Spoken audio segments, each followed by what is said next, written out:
Too many days in the darkness.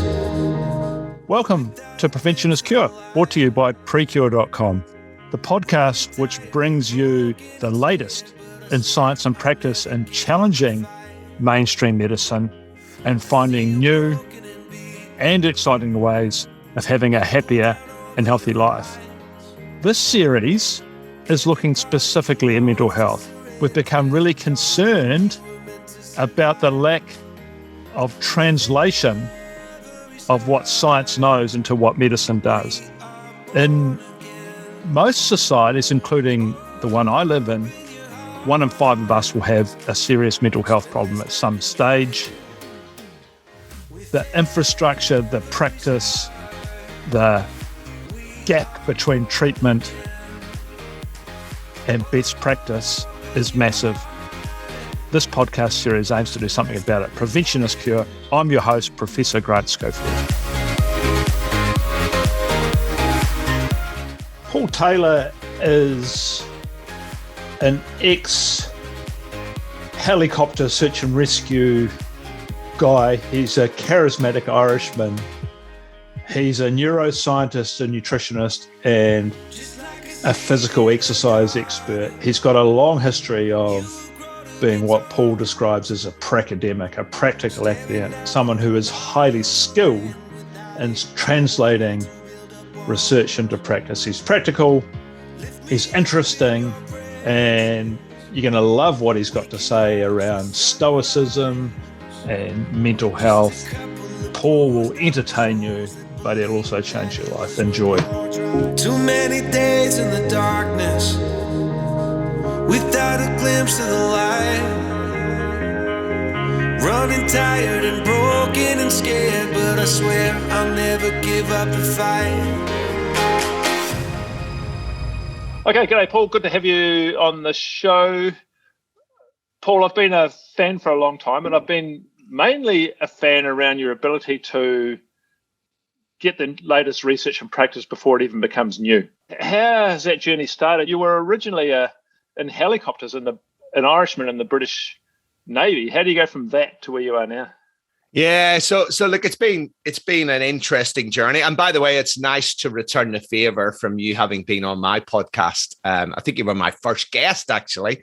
So this is a long time coming for the payback. But look, I originally joined the British Armed Forces. Like you said, I'm an Irish Catholic from a mixed family, which is a different connotation in Ireland and everywhere else.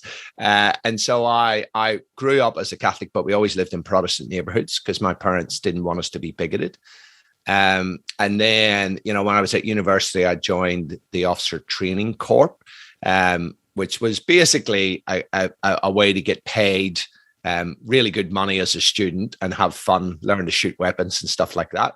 And then I actually thought, I had no intentions of joining the military. And then I actually thought, I think I do want to do this. And I actually applied to join the Royal Marines, got accepted as an officer, went traveling with a couple of my mates, one of whom was also accepted. And the liaison officer put his papers in and forgot to submit mine. And I ended up being too old to be a Royal Marines officer and joined the Navy aircrew. So it was kind of by default. And they said, if you go and fly helicopters, then you can do your all arms commando course. But it actually worked out really well. So I ended up flying in helicopters, which is probably the best job in the Navy, and spent most of my time in Scotland, flying around the mountains and islands of Scotland, which was, that whole helicopter search and rescue was probably 40% boredom, 40% excitement, and 20% terror. So it was a pretty interesting journey. But how I got to this, I had done a master's degree in exercise physiology or sports science before I joined. So I was always, my secondary roles were always sports officer or something like that. So when I was doing my search and rescue after a tour of anti-submarine warfare, I was still in Scotland, and I was sports officer. So I started doing a newsletter, and I'd started actually doing a master's degree in nutrition. So I started doing a newsletter around exercise, health and fitness, bit of nutrition stuff. And I remember one of the chiefs came up to me, an old crusty chief, and he said, "Oh, that article that you wrote was really good." And he says, "Not only did it benefit me, but my family as well." And just something got me from that. And I thought, you know what, this is what I want to do after I leave the military. Because it's a young single man's game, the military. Yeah, well, so the transition was, I did a master's in nutrition part-time. And so because you're doing search and rescue, there's a lot of time sitting around. I had a lot of time to do that. So my plan was to become a nutritionist and physiologist. At that point, I'd met a young Australian lady wandering around Ecuador.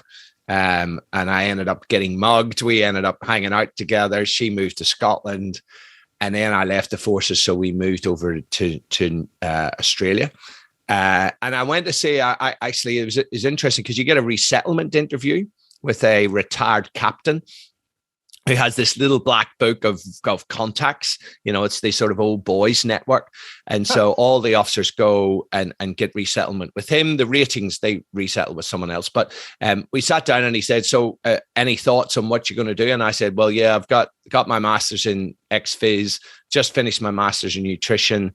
I'm doing an American College of Sports Medicine thing as part of my resettlement. I'm going to move to Australia and set up as a physiologist and nutritionist." And he laughed and he said, "My tentacles don't quite spread that far, and particularly into those fields." But he said, "I can probably just give you one bit of advice." He said, "When you get there, just talk to everybody you can about who's who in the industry.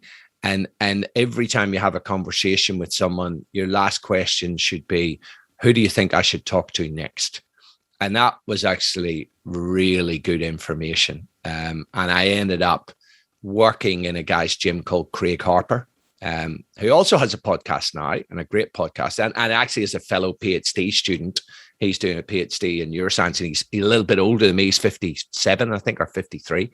But I opened up inside his gym as a physiologist and nutritionist, and he had 30 personal trainers in there, but I had my own business inside his gym. So that was the kind of start of the whole journey for me in health. And do you reckon you've got that sort of first 100 days type thing when you get into a new country? It's actually quite good because you can do that. Whereas if you've been in, say, Melbourne the whole time, asking those questions would have seemed a bit weird, right? Yeah. And being a foreigner, I think helps. And I think in Australia and New Zealand, they quite like a foreign accent. I think anywhere likes a foreign accent. So, those sort of doors were a little bit open, and it just worked out really well for me, actually. But then I remember I had this client. And she said to me, I was trying to get her to change her behavior and doing all the mistakes that health professionals make, right? Telling her what to do, telling her about all of my knowledge and stuff like this. And she said, "Paul, I can tell you're really passionate about this, but it means lots to you, but it doesn't mean a lot to me." I'm talking about her bloody cholesterol and her VO2 max and all this stuff. And then I realized, you know what? She's got it right. This is all about engagement. And that's when I said, I've got a skill gap here. I need to understand human behavior and neuroscience. So I went and did another postgrad in neuroscience. And for me, that was really the thing where all the pieces started to come together. And so when you look at the name of your podcast and the other bits in your life, I see there's 3 words: mind, body, brain, and the sort of integration between those things. Yeah. And that for me is probably the differentiator. The more it's that old thing that the more you read, the more you realize you don't know. So there's a lot of experts out there, as you know, Grant, and we've spoken about this, but they're very siloed. And that tends to be the way that our education and our science traditionally runs. And it's that Newtonian Cartesian worldview where you break things down into the smallest component part in order to be able to understand it, which is really good for the scientific method. But I think it is lacking when we're talking about a very complex ecosystem as a human being, that we are ridiculously complex, and taking a siloed approach I think is very, very limited. And scientists, of course, find that very hard to break out of that because that's their bread and butter, right? They publish papers, they get research grants, and typically you haven't done that by becoming integrated in the way that you have. So, as an academic, one of the things I admire about you the most is this integration across so many disciplines to bring together real behavioural change. And I think particularly when we talk about our wellbeing, you've got a particular name you call yourself. Yeah, I call myself a pracademic integrationist. So what I mean by that is that I'm not an academic in the true sense of the word like you. Yes, I'm doing a PhD now. I'm doing my research study. So there's a bit of academic in me, but I like to actually look at all of the research that people do and actually connect dots to other bits of research. So that's the integration bit, is that dot connecting across different fields. And I've done so many mind maps in my time. I've got books full of mind maps where I'm just trying to connect dots here and there for those different fields. But then I'm always looking at a bit of research with the so what. So what does this actually mean for real world people? And I think I developed my skill in that, both some of the military training where it's very experiential learning in the military, but then also early in my post-military career, I actually started a registered training organization where I certified personal trainers, and I had to write the whole course. So what I had to do is look up all of the science stuff, write it, but then, okay, how does this apply to the individual, and how do you teach a trainer to be able to apply that? So I think that education lens, when combined with some of the experiential stuff from the military, and me then having an interest in a number of different areas, be it nutrition, neuroscience, psychology, exercise physiology, and then sleep obviously is another one. Just understanding how to connect those dots, but help people to understand the importance of connecting those dots, right? And so one way you've been able to do that, I think it's probably really one of the best latest programs or products that you've put out, is this whole ritualize idea. And you've built on this idea of a whole number of behaviors, but you talk about them in terms of rituals. Can you explain what you mean by that and why you've done that, why you've gone with that term and how that works? Yeah, so the whole idea when I was creating that app, and that was my first app, was called Ritualize. My current one is the Resilient Mind. So I'm taking those principles and focusing deep on resilience. But the whole idea of a ritual board was actually something that I came up with when I was boxing. And I decided at 40, much to my wife Carly's disgust, that I wanted to become a professional boxer. And I'd done a few white collar fights, sort of white collar boxing. I'm sure you might have seen that. I think they have it in New Zealand. In fact, I know they have it in New Zealand as well. And then, she sort of said, I think your time's done here. And when she said that, I was just obsessing about boxing for a couple of weeks. But anyway, I eventually persuaded her to let me have one professional fight, and then I would hang my gloves up completely, right? And so I create just on my bathroom mirror, I just did a list. I wrote up on the top of my bathroom mirror, and I still have the photograph of that, professional boxer. So I see my goal every day. Right at the top beside that, I wrote the word authenticity, because being authentic is a deeply held value of mine. And I know from digging into the behavior change science, when you connect your behaviors to an outcome, to a deeply held value, then you're much more likely to be successful, right? And I know you know this stuff, but then I created a whole list of habits or practices that I wanted to do. And I called them rituals. The idea being, you think of a ritual, it's something that you do just as a matter of fact. So, and you felt that those were behaviors that would give you some improvement, move you some steps closer to that authenticity of a professional boxer. That's right. So I had my top one was my boxing training. So I started off 3 times a week, then 4, then 5, then 6. I took 6 months to train up. Normal professional boxers, 8 or 12 week camp, but I'm going up levels and levels, right?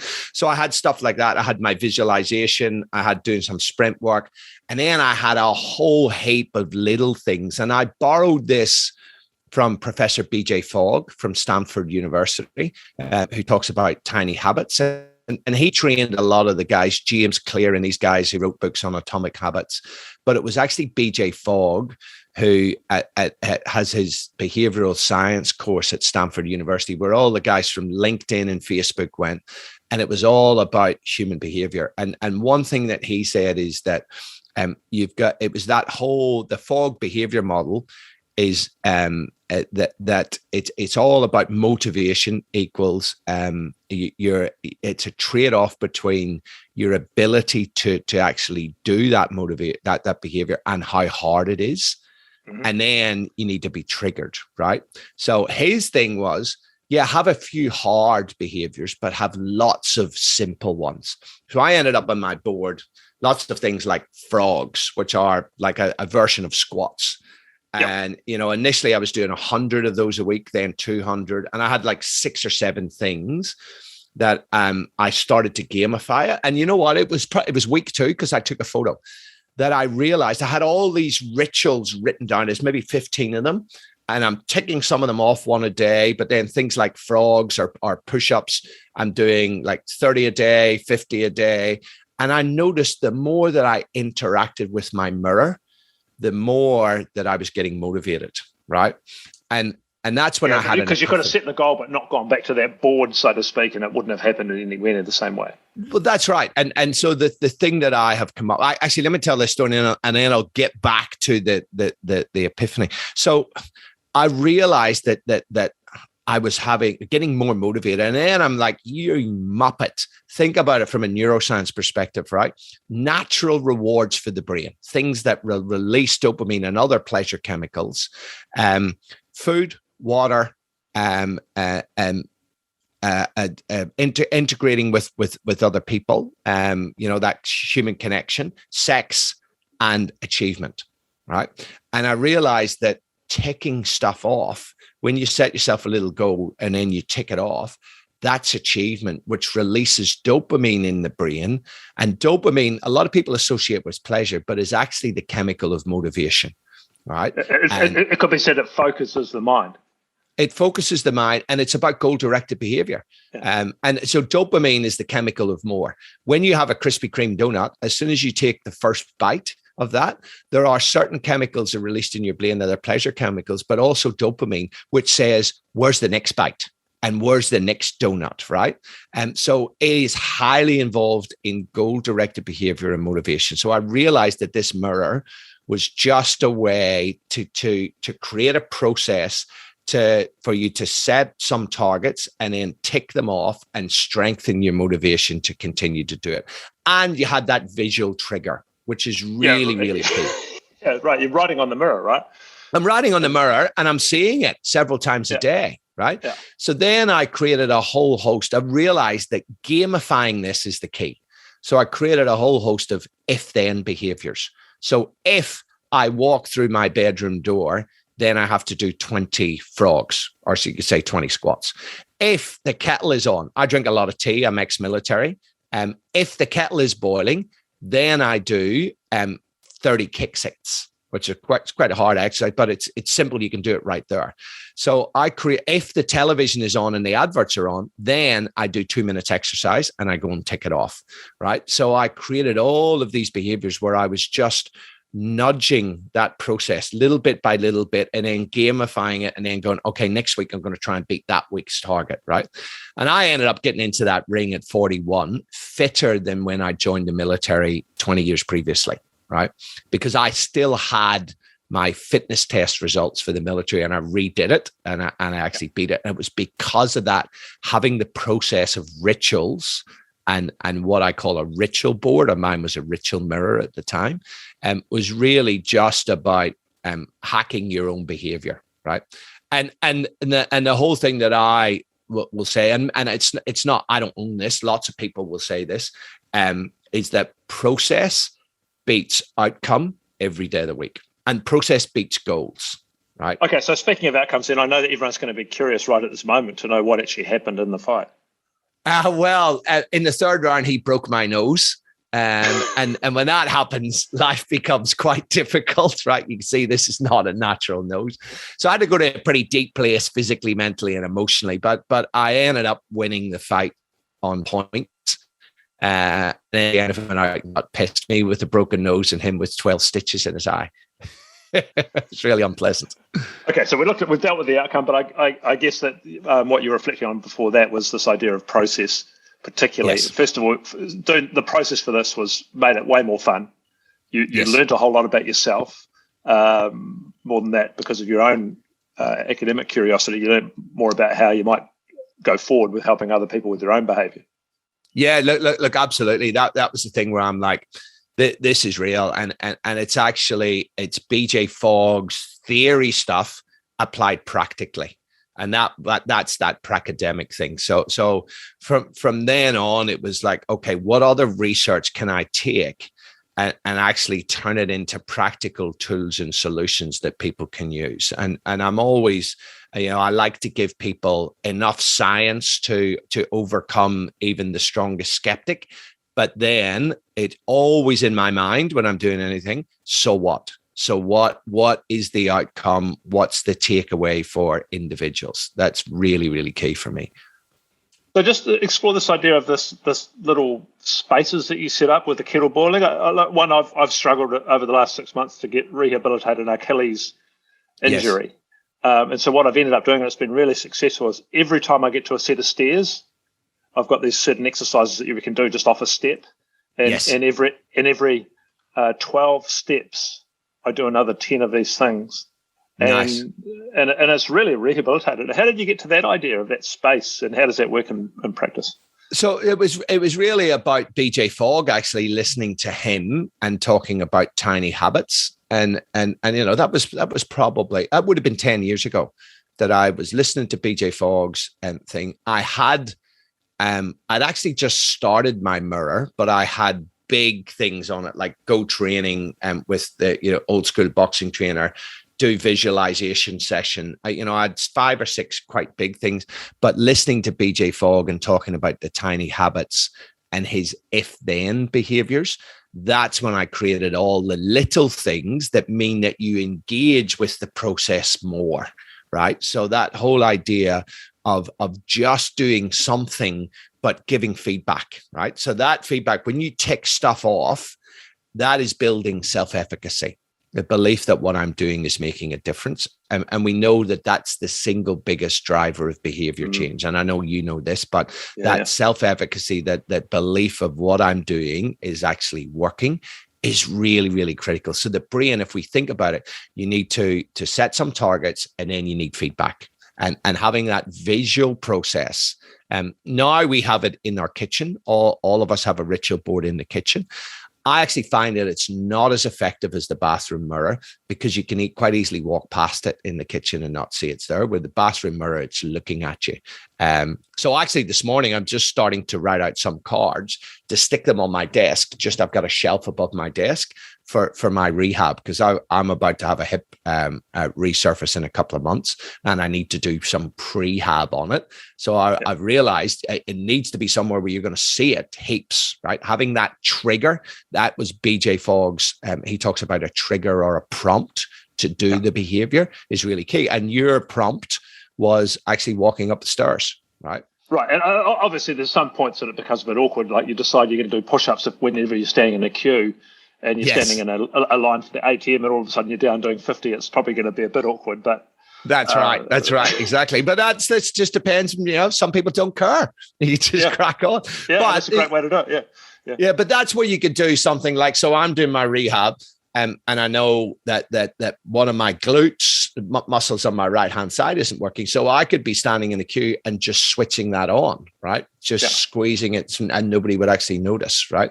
But it's just those little things that people can create anything around it, right? You get a prompt to do something, whether it's say you get on a bus. Okay, that is my prompt to now take out my journal and do a bit of reflection, or whatever the hell it is, right? And other people have taken this and called it habit stacking. I think one of the guys, but they actually all stole it off BJ Fogg, who talks about these if-then behaviors, right? So take a habit that you already have and add something onto it. So my wife, Carly, when she makes her coffee in the morning, she does her hip mobilization while she's waiting for the coffee machine, right?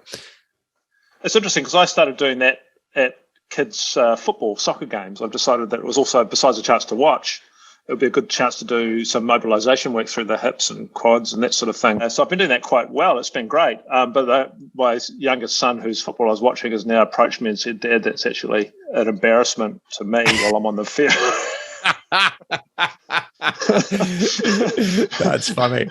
Grant, now is when you get your own back for all the little misdemeanors that he's done over the years. Just on a completely different subject, my kids seem to be embarrassed of me when we go out to dinner and I ask the waiter or waitress about, what's in something, or can we have this, not that. They're thoroughly embarrassed of being with me at all, which is a bit of a nuisance because I'm actually paying for it. So, that's right. Well, as they get older, they get very self-conscious, don't they? Which is a great opportunity to embarrass them. I mean, I'm always thinking of different ways to embarrass my children. It's awesome. And vice versa, I guess, as well. Okay, so the other thing that's been really interesting, where I've seen you move recently, and something that's been really interesting to me, you've been well ahead of me on this, is you've gone way back in time to some of these ancient philosophies that we weren't the first people to think about well-being on this planet. Yeah, other people have thought about it, and one in particular has resonated with me. It's the Roman philosophy around Stoicism.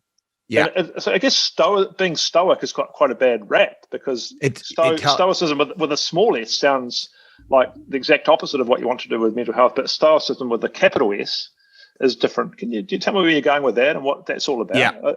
Yeah, and you're absolutely right. I think people really need to understand the difference between small s Stoic and big S. So small s Stoic tends to have that non-emotional, stiff upper lip thing, right? And it came off Stoicism and a misunderstanding of Stoicism. So Stoicism, it's actually an ancient Greek philosophy that was then taken on by the Romans. And so you've had the famous Stoic philosophers were either Greek or Roman, right?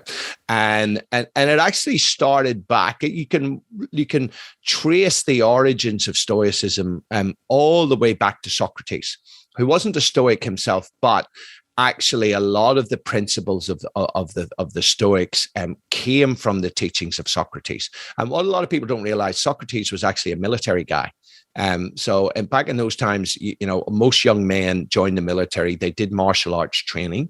And so a lot of the foundational philosophy comes from that military martial arts stuff, right? But the Stoics, they had to deal with issues that were way beyond what we had to deal with, right? And Stoicism actually comes from, it basically roughly translates as street philosophy. And so they used to practice it on the agora, which is kind of like the marketplace. And it's a bit like, I don't know if anybody's ever seen Monty Python and the Life of Brian, when he sort of falls off the thing and he ends up standing on one of the preacher's thing and everybody's listening to him. And he then tries to run away, but it was street philosophy. So that was the first, because to that point, the philosophers were kind of upper echelons of society and they talked to themselves, whereas the Stoics said, no, we're actually going to go out and talk on the street to people. And so their whole thing was how do we deal with life's challenges? And so when you look back at it, there is so much wisdom. And the thing when I was digging into it, and it was an insight I got from a guy called Donald Robertson, who's written the book, How to Think Like a Roman Emperor, and is and it's a brilliant book, by the way. He's a psychotherapist, but also has a degree in philosophy. So he's a pure philosopher, but also psychotherapist. And I had said to him, there seems to be a lot of Stoic philosophy in CBT. And he said, that's because Ellis and Beck, who started cognitive behavior therapy, he said they studied Stoic philosophy, but they just didn't credit it. So they were actually stealing a lot of Stoic philosophy principles to create cognitive behavior therapy, which we know is that probably the most successful talk therapy for anxiety and depression. Sleep, if you look at the gold standard intervention for sleep, is actually CBTI. So CBT for insomnia. Then you have acceptance commitment therapy, which is a sub-branch of CBT, which is really successful treatment for anxiety and depression. And it has that's really interesting. And I've become a big fan of ACT, or acceptance commitment therapy, in the last several months, and I've been really drawing the comparisons with Stoic philosophy. So that's interesting to hear that. Yeah. So it has its roots in it, because I had noticed all of this and the reason I knew, so I had done a course in CBT, and my wife Carly is qualified in ACT. And the other thing, she's also qualified in Japanese psychology, and particularly Morita therapy, Shomen Morita. And that's similar again, right? It is amazing, the similarities. And the other one is logotherapy by Viktor Frankl.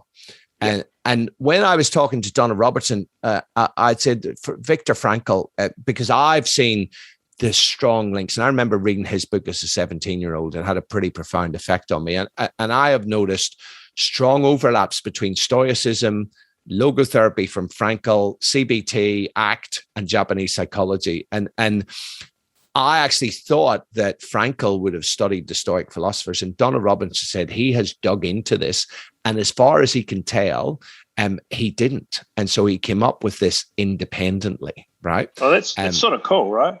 It is really cool. And a lot of his logotherapy was formed in Auschwitz, when he was a prisoner of war in Auschwitz. And it's about really going through that adversity and thinking about how to condition the mind to deal with adversity. And that's what the Stoics were all about, is conditioning the mind and the body to be able to deal with whatever life will throw at you. And how do we do that? What are the principles that we're talking about here? So there's a number of different principles. The things that I really have drawn upon with Stoic philosophy is Marcus Aurelius, who's a Roman emperor.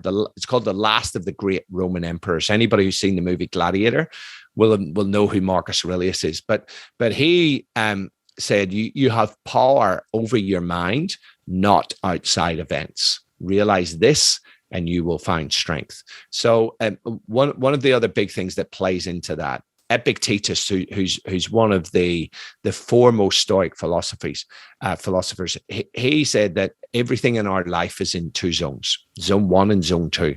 Zone 1 is the stuff that's within our will or within our power, as we would say, within our control, and it contains things such as your belief systems, what you choose to be afraid of, your thoughts, your behaviors, your actions, and how you choose to react to your circumstances. He said everything else is zone 2.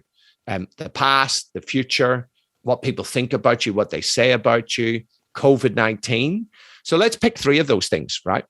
COVID-19, people say to me, what the hell would the Stoics know about a global pandemic? Well, actually, when you look at the time of Marcus Aurelius, the Antonine Plague went throughout the Roman Empire and was at least 100 times as bad as COVID, right?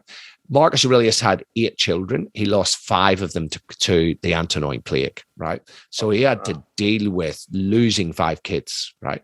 So, I mean, I know you've got 3 boys. Can you imagine how bad it would be losing 1? Never mind losing 5. And so there's that thing from Marcus Aurelius. There's a couple of things, right? The zone 1, zone 2 stuff from Epictetus. So COVID-19, zone 2. And the Epictetus says, when you are faced with big challenges, the key is that we must focus on that which we can control, zone 1, and refuse to invest our energy in that which you can't control, right? So there's no point in investing your energy in COVID and how it screwed your business or your social life or whatever. It's a complete waste of energy and waste of time, right? If we go back to the past and the future, so the Stoics talked a lot about lamenting on the past, which actually, if you think about it, is really what drives a lot of depression, not exclusively, but that lamenting on the past can really drive depression. And then the future. Anxiety is all about the future and what might happen that could be bad in the future. So the Stoics, we might describe those as rumination. Absolutely. So that rumination, whether it's about the past or the future, creates problems. And as Marcus Aurelius said, we have power over our mind, not outside events. Realize this and you will find strength. So I do a lot of stuff on that zone 1 and zone 2. And get people to write down, the stresses that are in their lives, and then what's zone 1, what is zone 2. And then it's all about taking action. And this is where I like to bring in a bit of Japanese psychology to complement it. So in Japanese psychology, it's really the principle from Shomen Morita was that a lot of us get into trouble in our heads because we live a life driven by feelings. I don't feel like exercising. I feel like having some comfort food. I'm feeling a little bit anxious, so I'm not going to go to the party. For Japanese psychology, the key to a successful life is to live a life of action linked to your purpose, despite how you're feeling. And it's very similar to ACT, as you will say, acceptance, commitment therapy. You accept the negative emotions, you accept the negative feelings, they're just part of life, but you commit to action that is linked to your values or your purpose, right? Yeah, so that's a really important thing just to reiterate there. Both of those, and maybe I can say them in a slightly different way to make sure I'm getting that correct, is that you're going to think all sorts of things, positive and negative feelings, and that's just part of being a normal human. Choosing how to act on those is an entirely different thing. Yeah, look, absolutely. And the Stoics talked about this, but I think in Japanese psychology, it's a little bit more eloquent, is they talk about the flashlight of your attention, right? So Japanese psychology, it's all about your attention. And if we think about your attention, is probably, I'm becoming more and more of the school of thought that the most powerful thing that we control from a zone 1 perspective is our attention and where we choose to focus our attention. And if you think about it from a neuroscience perspective, which I know you're quite across a lot of neuroscience research, your brain will commit cells to what you pay attention to, right? So when we are paying attention to those negative thoughts, but it be they rumination or negative thoughts about the future, our brain is committing cells to it, and it is actually creating wiring and pathways in the brain that to make sure you in the future do that more. Yeah, that's right. And it's strengthening those pathways. And then, from Donald Hebbian learning, Scottish neuroscientist in the 1950s, nerve cells that fire together, wire together. And then eventually, once you've trod that path through your attention on those thoughts, that becomes the default network. That becomes the default way that your brain will process information, just like an animal that goes through the jungle, primary jungle, the first time it gets through, it's really hard going. But then another one comes along 10 minutes behind it. It's a little bit easier. And then another one. And by the time the 10,000th animal has gone along that path, that it's a track. It's a well-worn track, and it's the default way that the animals will go through the jungle, right? So Stoicism, acceptance, commitment therapy, and Japanese psychology are all in violent agreement that it is about where you choose to shine the light of your attention. And one thing that me and my wife, Carly, have come up with is this idea that in your head, you have all of these different voices in your head, or we like to create characters out of your opposing one. Your inner gremlin is the negative version of you. Think what a gremlin is. It gets in there, breaks things, it winds them up. And that's all of that negative thinking, the rumination, also the victim mentality, anger. Actually, you know what the Stoics used to refer to as anger? Temporary insanity, right? Which is quite cool when you think about it. Yeah. But so gremlin, that's like in health coaching, we'd call that the saboteur, the sort of giving a label to the other voice. That's not. It's a label. It's a label, and this is a form of self-distancing, right? Yeah. So the saboteur is the same as the concept of the gremlin. And it's like you notice you're in that negative thinking pattern or the victim mentality, or you're being self-critical. And then you say to yourself, gremlin, there you are. Yeah. Thanks for that story that you're telling me, but it's not helpful right now, right? Yeah, and it might be helpful in another situation when my life's in imminent danger. Yes, absolutely. Yeah. And this is the thing. So a lot of us, if we think about the saboteur or the gremlin, a lot of people want to get rid of their saboteur, of their gremlin. They want to get rid of their anxiety, their negative thinking, their victim, their negative self-talk. They just want to get rid of it.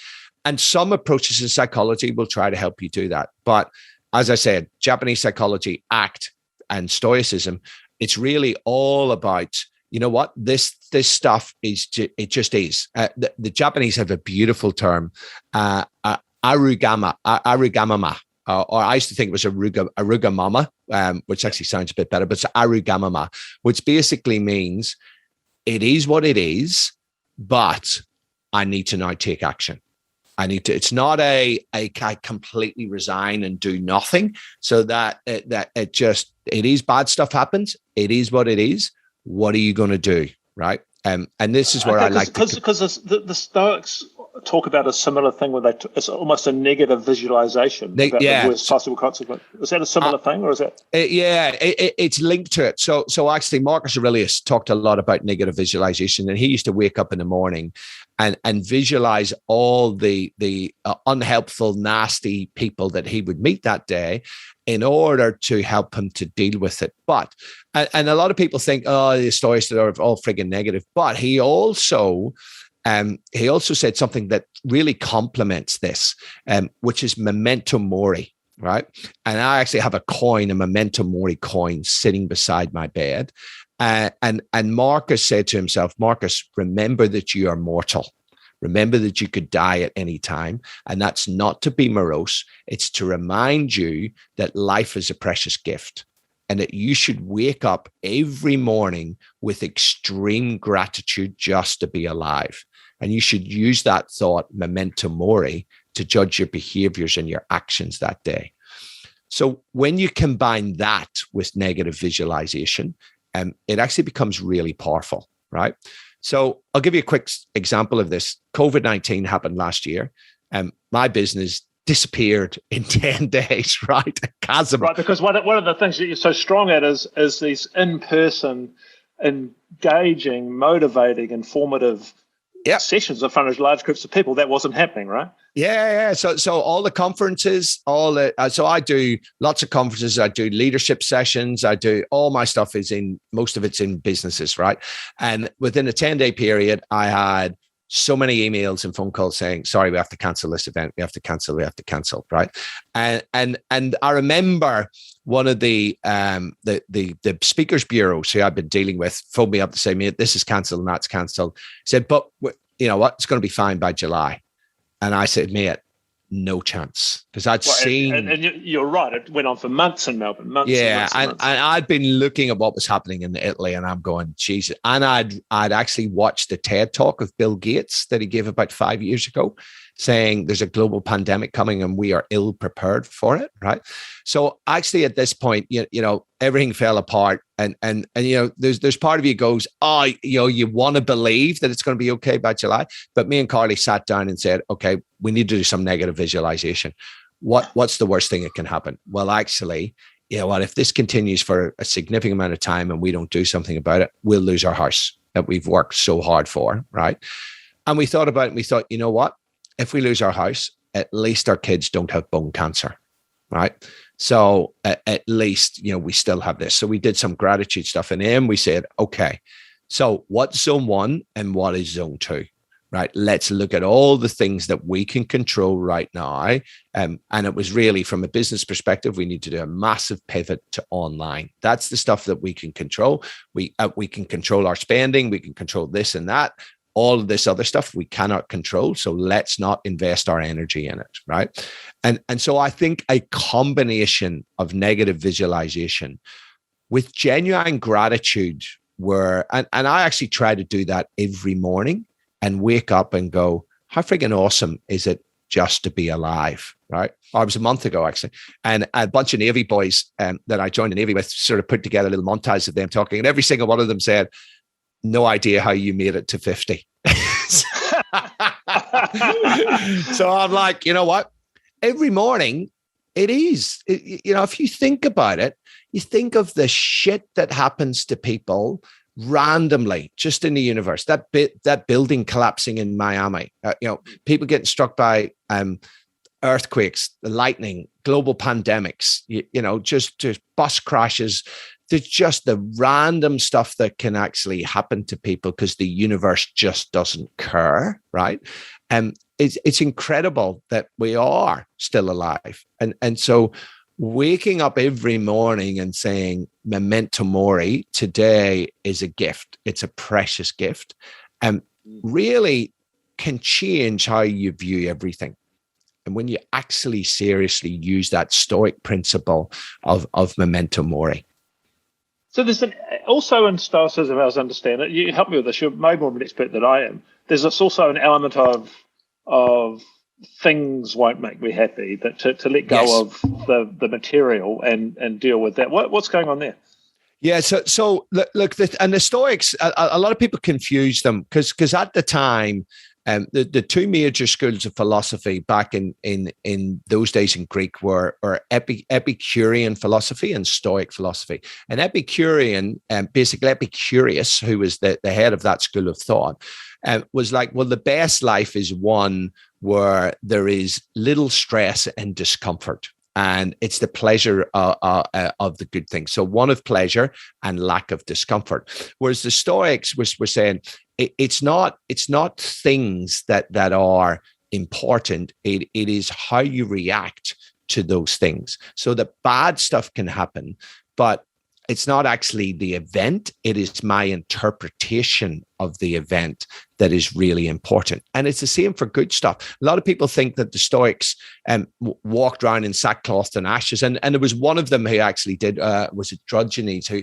actually just had this sort of a billboard on him and get rid of all his clothes and all of this stuff. But most of them didn't. And they actually, if you look at Seneca was a very, very powerful individual. Now, some would say he wasn't the best example of a Stoic because he didn't particularly walk the walk. And under Nero, there was a lot of bad shit went down that he was a little bit complicit with.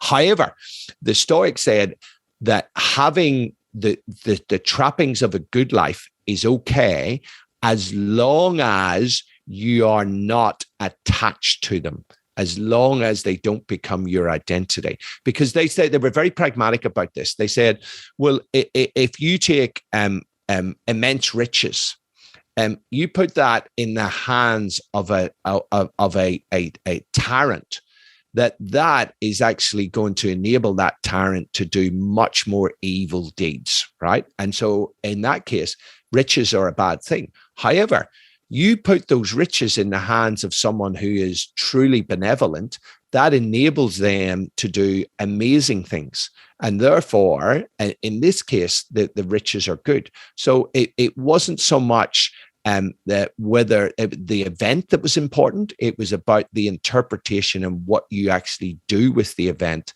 that's really, really key.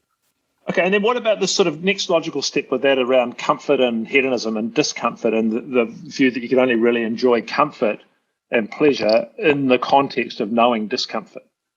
Yeah, well, look, I'm a big fan of that. That you need, and the Stoics, like Epictetus said, we must do a hard winter's training and not enter into things for which we have not been prepared, right?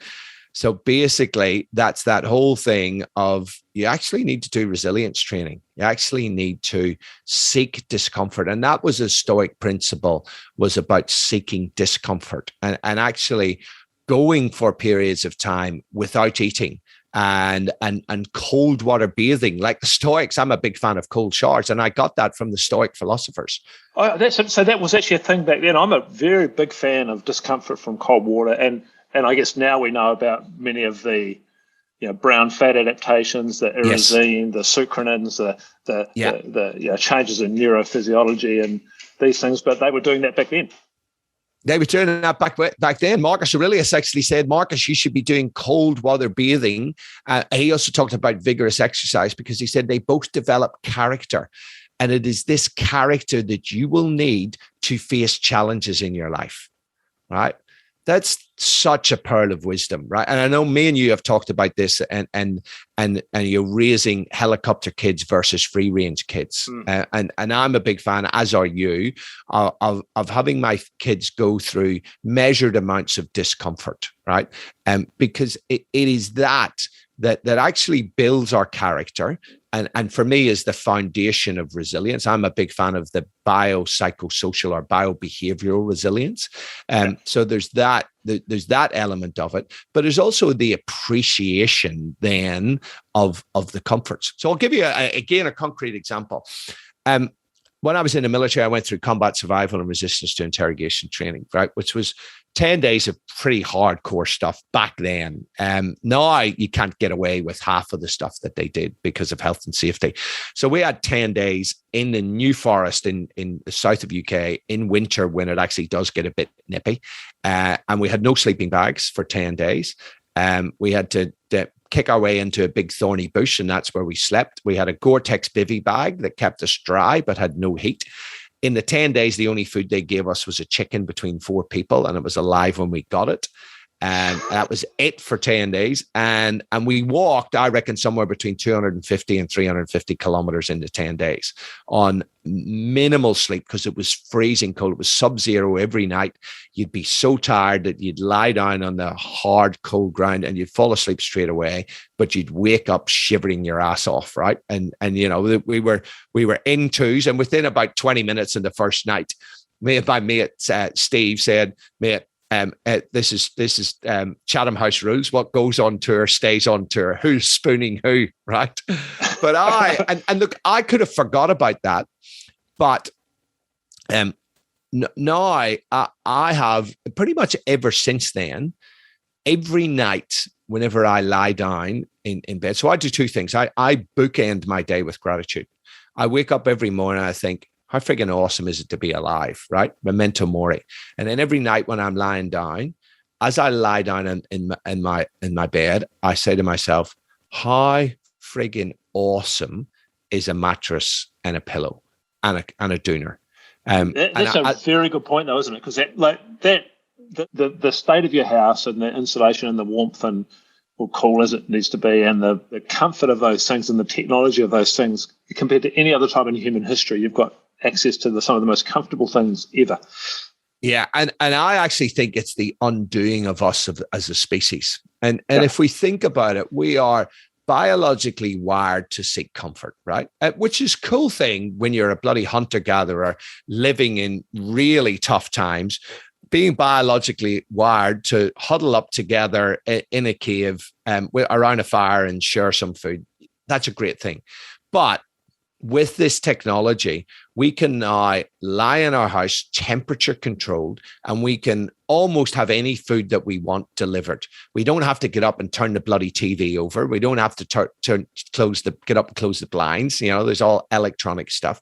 And this being wired for comfort is not good in the environment of ubiquitous comfort. Right, without discomfort, you just continue further to the right on that continuum, and there's no end to it.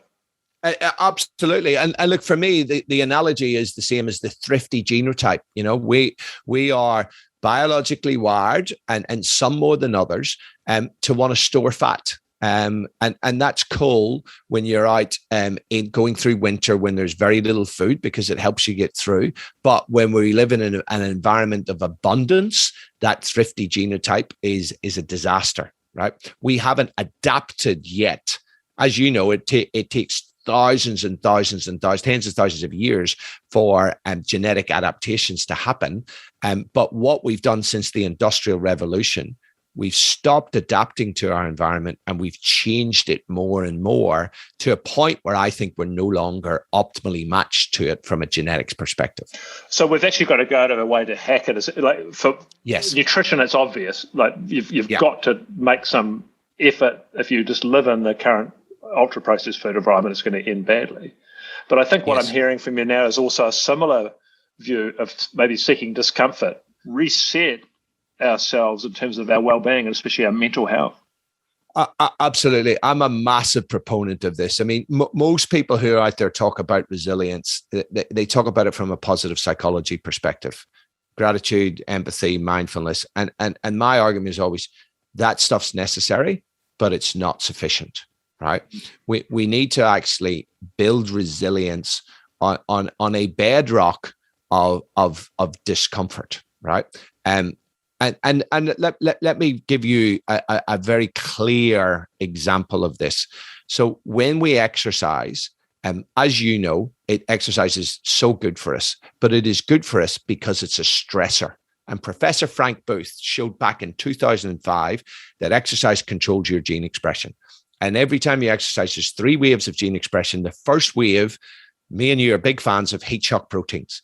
And these are little proteins that get inside your cells and fix the damage, but they then trigger another wave of gene expression, which is metabolic priority genes that basically just make your ecosystem function really, really well, right? The other thing, cold water releases. We now know that cold water exposure actually releases irisin, or I think you might pronounce it differently, or irisin. Irisin. I was calling it irisin, but I haven't heard anyone say that. I've only read it. So what do you call it? You're probably right. It's just my Irish accent, mate. I call it irisin. But so if you look at it, there are biological things that happen. Like when we exercise, lactate, the production of lactate.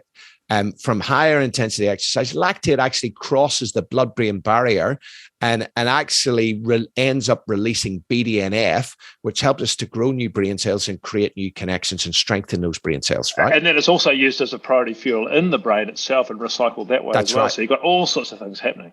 Yeah. So there's really cool stuff that happens biologically when you put yourself in discomfort. And this is the thing, hormesis. I know you're a big fan of it. I'm a massive fan of it. That which does not kill us makes us stronger, right? And Friedrich Nietzsche over 100 years ago. And there's over 600 known hormetic stressors in the environment, right? And it was first discovered by plants being exposed to certain chemicals that would kill them, and then they reduced the dosage of them, and those plants actually flourished. So it was that sublethal exposure to a toxin. And there's some more interesting stuff actually around bird life around Chernobyl with the yes. nuclear fallout there, and they come back and they discover a thriving bird life. Yeah. And birds that had just developed a resilience to that ionizing radiation were able to deal with it. And actually, it was another study of the Chernobyl rescue workers who went in and got low dosage radiation that we thought was actually going to be pretty bad for them. When they were followed up 30 years later, they had less cancer than control groups, right? So it's that whole thing. And my father-in-law is a radiologist. He was taught any exposure to radiation is bad for you. Whereas we now know there is a threshold, a hormetic threshold, that a low dose of that can actually make you stronger. And it does it because it upregulates stress response genes and antioxidant things, superoxide dismutase, catalase, glutathione, perioxidase. Like there's amazing shit that happens in our biochemistry when we expose ourselves to low-level stresses and toxins. Yeah, and there's amazing stuff the other way, I guess you've argued, then when we don't expose ourselves to any stress or discomfort.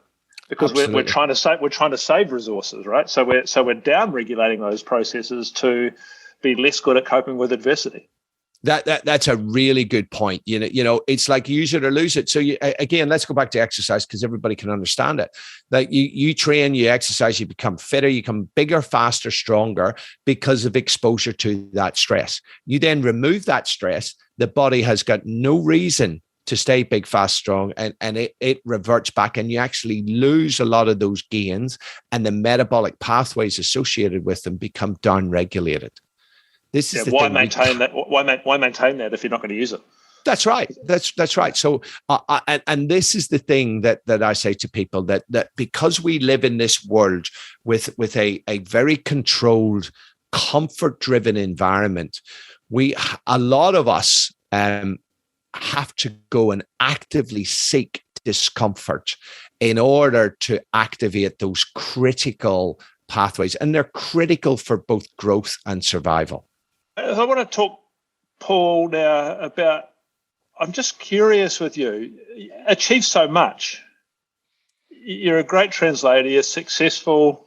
Your kids are achieving stuff and you've done stuff with them in martial arts. You've started and moved on businesses and done that successfully. What motivates you now? Why do you keep doing what you do? And what's coming up? Yeah, so I think if I go back, I think the key motivator for me in this whole space was 8 mates getting killed in a helicopter crash, 2 of our helicopters colliding together back in the Gulf. And I was quite lucky not to be on one of those helicopters. I had been shifted. There was a search and rescue job came up. I went there instead of going out to the Gulf. But anyway, eight guys died, 2 really close friends of mine. And when that happens, you start to think about your own mortality.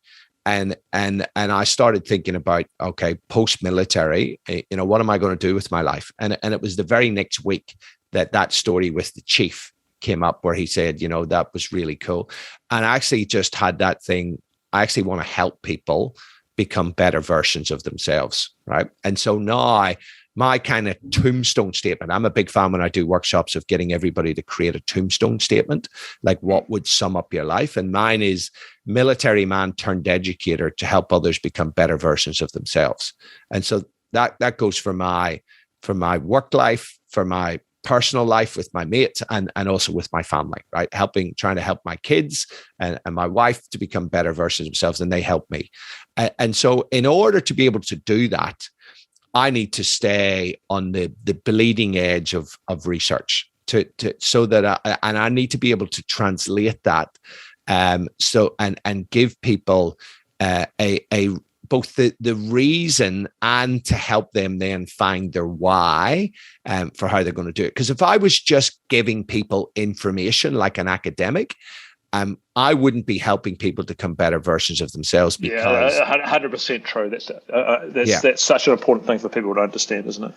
Yeah, and there's a part of me that would love a life of academia and would love to be like you in a lab doing cutting edge research and all of that. But I actually think I'm better placed, and my skill set is better served interfacing with people like you and other people who are publishing research and going, okay, that's a really cool bit of information. How does this connect into this whole ecosystem of things that I'm trying to educate people on, and how do we help them actually to do it, right? So if, in order for me to be effective in my sort of mission statement, I need to continue to learn and I need to continue to teach and get feedback on what's working and what's not working so that I can continually refine it. And the beauty is I'm very lucky, and I've got what the Japanese call ikigai. That you take that ikigai principle, you apply it to work. It's a little bit of a bastardization, but something you love, something you're passionate about, something the world needs, and something you can get paid for. Right, and people will see that. You generally see there's four intersecting Venn diagram circles, and there's a landing point in the middle called ikigai, which is where those 4 pieces that you talked about 4 come together. You feel you land there anyway. Yeah. And look, I'm very fortunate that I do, but I'm very passionate about what I do. So for me, going and reading the research, it isn't a chore. That's exciting. I get excited about academic journals, right? And when I read one that showed arisen is actually released from when you expose yourself to cold water as well as exercise, I'm like, wow, this is so exciting. I can't wait to tell people about this. Well, I feel the same way with that stuff. And I guess, therefore, the point is that I feel that you're trying to make, I'm not sure if it is, that you can't stop doing that because then you won't be on the edge, and therefore you won't be... Then I won't be... That's right. I won't be effective in my mission. If I take my foot off the gas, I won't be effective. I mean, I'm doing my PhD psychology, and I'm thinking, okay, well, what's next? What's the one after that? I've got neuroscience, I've got physiology, I've got nutrition, and then I have psychology. Like what else? What's going to be next? Because it certainly won't be the last the course that I do. Yeah, right. They keep unfolding, don't they? Yeah, absolutely. All right, Paul. Thanks so much for coming on the show. How do people get a hold of you and see your other stuff? You've got your Mind, Body, Brain podcast, which is an absolute cracker. Yeah. That's probably the easiest way. The Mind, Body, Brain Project is the name of the podcast. So just look it up on your favorite podcast player. Also, my website is the Mind, Body, Brain Performance Institute. So there's stuff on there for corporates. There's stuff on there for individuals. We're actually just launching our second Better You program in a couple of weeks for the general public. So that's probably the best place. Or they can follow me on Instagram at Mind, Body, Brain PI, or on LinkedIn, just search Paul Taylor _1971. All right, Paul. Thanks so much. I really appreciate it. Mate, absolute pleasure. You've been listening to Prevention is Cure, brought to you by precure.com, with me, Professor Grant Schofield. At Precure, we're developing a way to help medicine help change the world. We're filling that gap. We're helping train health coaches and mental health coaches. We're bringing short but effective behaviour change programs over 29 days to you to help you learn for yourself and help others as well be healthier. We're trying to create a community of like-minded people like you who want to use the latest science and practice to change lives for the better. Join us at precure.com. Get involved in our communities. We'd love to have you along for the ride. Precure.com. Too many days in the darkness without a glimpse of the light. Running tired and broken and scared, but I swear I'll never give up the fight.